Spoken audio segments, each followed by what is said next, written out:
வணக்கம் நண்பர்களே. இது கல்லணை.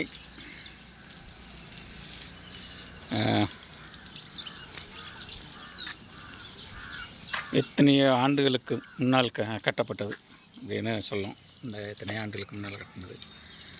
தண்ணியோடு பார்த்துருந்தோம்னா நல்லா இருந்திருக்கும். இருந்தாலும் பரவாயில்ல, வந்ததுக்கு ஒரு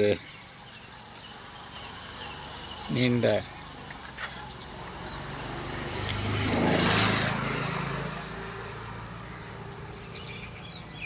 நெடிய பாதை இது. எத்தனையோ வருஷத்துக்கு முன்னால் கட்டின அந்த கல்லணை நம்ம பார்வைக்கு வந்திருக்குன்னு சொன்னால் நான் கொடுத்து வைக்கணும். தண்ணீரோட பார்த்துருந்தா நல்லா இருந்திருக்கும். தண்ணி இல்லாதனால மனசு கஷ்டமாக தான் இருக்குது. இருந்தாலும் பரவாயில்ல, வந்ததுக்கு சந்தோஷம், மகிழ்ச்சி அடையுது.